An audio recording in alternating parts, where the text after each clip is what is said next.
So welcome to our first model of memory. We've spent some time now in class doing some experiments on memory stores and understanding what we mean by memory stores.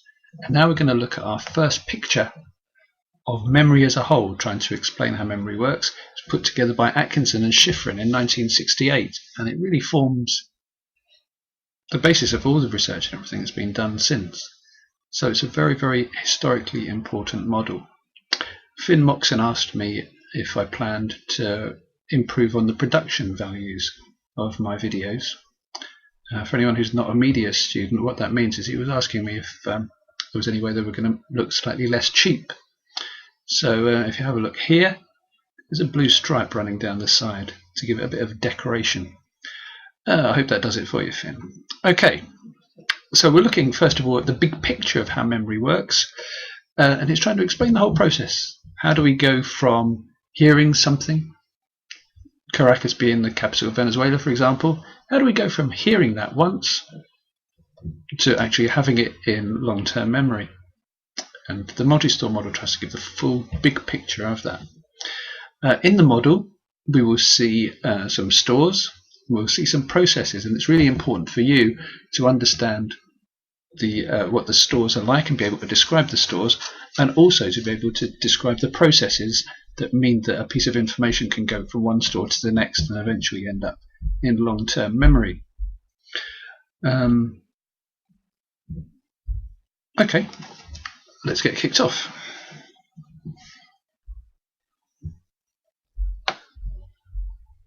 So here is the model as you've got it in your textbook, and it's in lots of other places, and it's a very familiar and well-established model. So if we start from let's see if my pen's working. Yeah. So if we start from this side here, information comes to us from the environment. Information such as my voice. You're hearing my voice now. You're probably smelling things from the room around you. You're also hearing other things. You've got a taste in your mouth and so forth. All of that is hitting you at the moment, and that's held for a very brief time in your sensory memory. Now, for a lot of the stuff that you experience, a lot of the environmental stimuli that you experience for this moment will just fade away and will be forgotten at this stage. But if you suddenly decide that something's important, like what I'm saying, for example, you might want to pay attention to it. So you will focus your mind on a particular bit of information. And that information is then taken, because you've paid attention to it, the information is taken from the sensory store into the short-term memory store. So let's just give one example. I say to you, I'll give you this phone number, 328-725. Okay, so if you're going to remember that, if you don't do anything with that information, that might fade away. So what you want to do is you want to keep it in, at least in your short-term memory, if you haven't got a pen or anything like that. So you would probably say it over and over to yourself like this. I would give you an impression. 328-725. 328-725. If you noticed on that stage, I shut my eyes for a moment there. I don't know why I did that, but it might help. So you repeat 328-725. And what that does is that keeps the information in short-term memory. That is called maintenance rehearsal. That maintains the memory, keeps it there in short-term memory. Now, eventually, if you repeat it often enough and keep going for long enough, that information gets transferred into long-term memory. And that is sometimes described as a process called elaborative rehearsal. And sometimes what that means is that you've somehow processed it in a deep way, which means that it's going to actually enter into your long-term memory. We'll talk more about elaboration when we look at different models of memory. But for the time being, what you need to know is that elaborative rehearsal is the process that takes information from short-term memory and gets it into your long-term memory. Okay? Now, every now and again, people ask you a question. And you have to think, oh, do I know the answer to that? And you have to somehow search your long-term memory to see if you know the answer or see if you've got any ideas at all, and you bring that back into your short-term memory, and you use your short-term memory to pass it on to someone. So for example, I say to you, what was that phone number that I just gave you? And you'll go into your long-term memory if you remember it. I remember it because it's a very, very important phone number for me. You go into your long-term memory, you say, oh, what was that number? Oh yes, 328725. It comes back into my short-term memory and I can use it for whatever I want to do. Okay, so that's the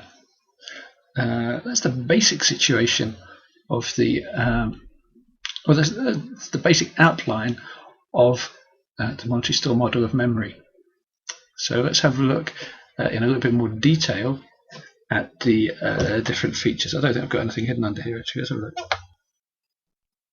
No, but what I've done, Finn, if you notice, it's a multicolored stripe line here. I think that's pretty upmarket. Okay.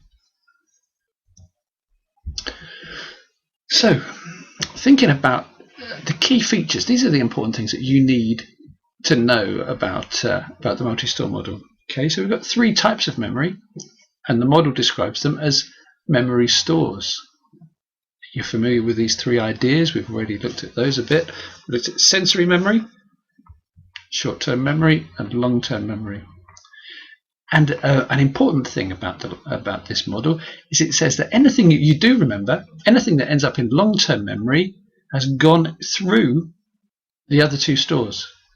So anything that you remember must go into sensory memory, then into short-term memory, and then into long-term memory in that order. Okay. Each store retains a different amount of information in a different way and a different length of time. So if it remembers, and this is stuff that you might remember from our definitions video, if it remembers a different amount of video, that means if it remembers a different amount of information, that is telling us that that is got a different amount of capacity. If we say that it remembers information in a different way, we're talking about encoding.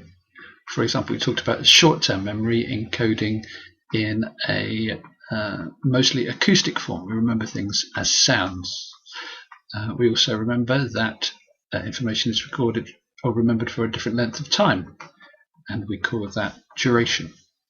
Okay. Important points then. If we're going to remember a piece of information well, you hear something from the outside world, we need to pay attention to it to get it from sensory memory to short-term memory, and then we need to rehearse it. We need to say it over and over to ourselves, first of all to keep it in our short-term memory, and then to actually transfer it into our long-term memory, and that's called maintenance rehearsal to keep it in short-term memory, elaborative rehearsal to get it into our long-term memory. Here are a list of questions. I'll let you pause on this and see if you can answer those.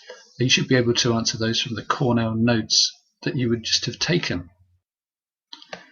So, hope you've enjoyed this. I've just realised that this particular page hasn't got a blue stripe on there, so I'm doing my best, Finn, but you know, sometimes production isn't everything. Have a nice day. I'll see you in class.